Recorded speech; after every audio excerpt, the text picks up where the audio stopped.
दोस्तों, मैं हूं जितेश कुमार। आज हम सभी लोग इस बात पे चर्चा करने वाले हैं कि जो अभी फॉरेन मिनिस्टर भारत के एस जयशंकर जी, ये अभी संयुक्त राष्ट्र का जहां बैठक हो रहा था वहां पे गए हुए थे और इन्होंने जो डबल स्टैंडर्ड है यूरोपियन कंट्री का, उन्होंने साफ साफ बता दिए कि आप लोग कैसे आतंकवाद पे डबल स्टैंडर्ड अपनाते हैं।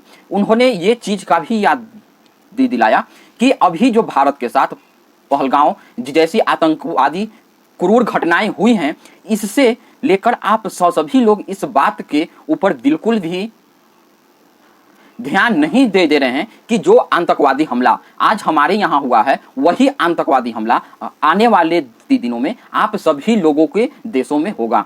बताया जाता है कि जैसे अमेरिका के अंदर जब तक 26/11 जैसी घटनाएं नहीं हुई थी, उससे पहले वे भी आतंकवाद को एक बहुत ही अनसीरियस तरीका से लेता था, लेकिन जैसे ही जब उसे अपने ही देश में इस प्रकार की घटनाएं घटती तो तुरंत वह एक्टिव होते हैं और 3-4 देशों को तो बिल्कुल खत्म ही कर दिया जाता है। लेकिन समस्या की बात यहाँ अभी रुकी नहीं है। समस्या की मूलतः बात यह है कि जो घटनाएं उस टाइम से पहले भारत बता रहा था कि अभी आपको इस आतंकवादी पर ध्यान देना चाहिए, जो देश आतंकवादी से पीड़ित है उसको बात सुनना चाहिए, तो अमेरिका हमेशा अपना मुंह मोड़ लिया करता था। 26/11 होता है, उसके बाद जयशंकर जी ने भी ये भी याद दिलाया कि जो पाकिस्तान देश है वह कैसे आतंकवादियों को पालता है और पनाह देता है।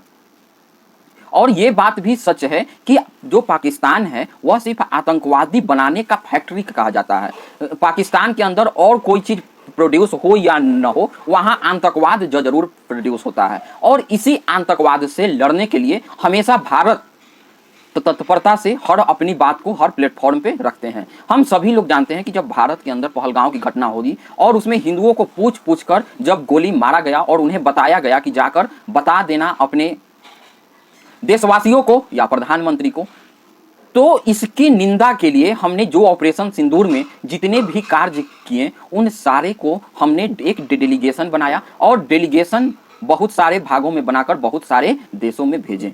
लेकिन आज ये सब चीजें हमें पुनः उस यूरोपियन कंट्री को बतानी पड़ रही है, क्योंकि हम हाल में देखें कि कैसे अमेरिका के राष्ट्रपति एक आतंकवादी देश पाकिस्तान के जो मेन आतंकवादियों का समूह का जो लीडर है आसिफ मुनीर, उसके साथ वह बैठकर व्हाइट हाउस में खाना खाते हैं।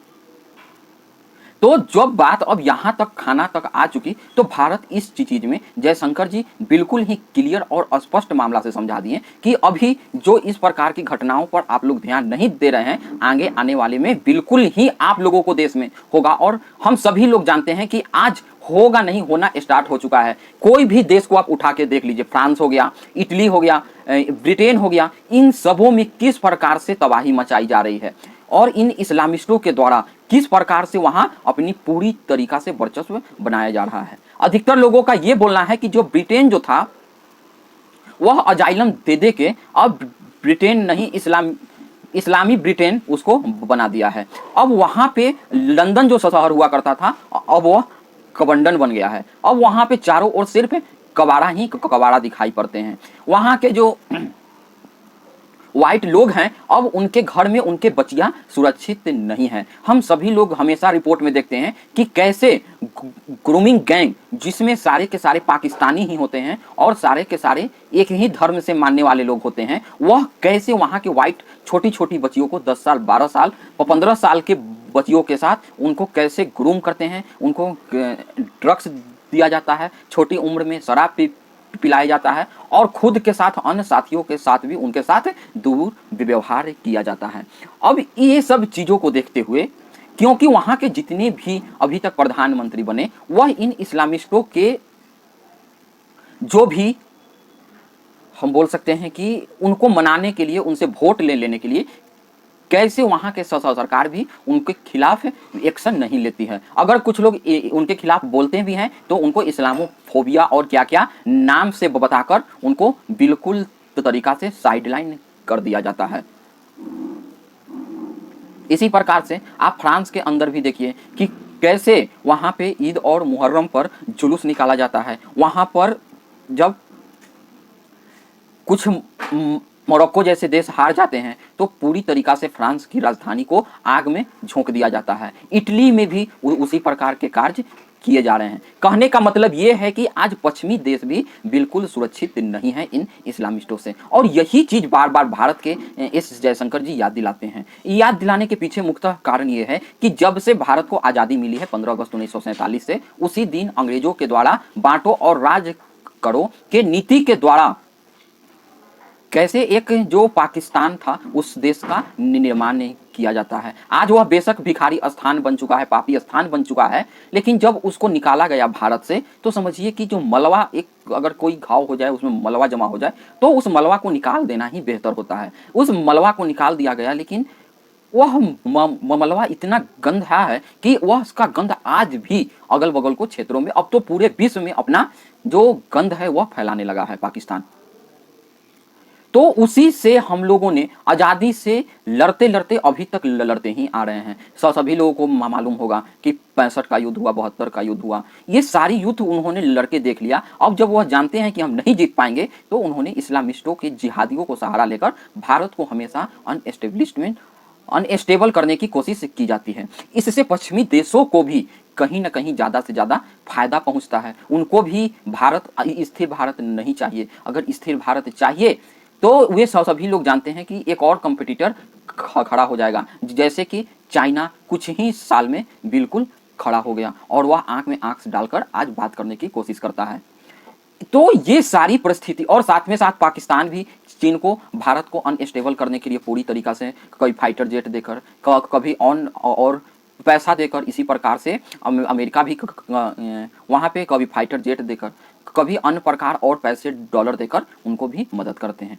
तो ये सारी चीज़ें जब बताएं उसके बाद बताएं कि सोचिए कि जो आतंकवादी था, जिन्होंने ओसामा बिन लादेन की, जिन्होंने जो 9/11 था उसका जो मेन हेड था, अब वह और कोई देश उसे बिल्कुल पनाह दिया नहीं, लेकिन एक साइड जो कि पाकिस्तान है वह सबसे सेफ जगह अट्टावाबाद में उसको मिला, जहां कि वह पाकिस्तानी आर्मी के सेना के छावनी से कुछ ही दूरी पर था। पाकिस्तान के जानकारी के बिना वहां पर कोई रह ही नहीं सकता है।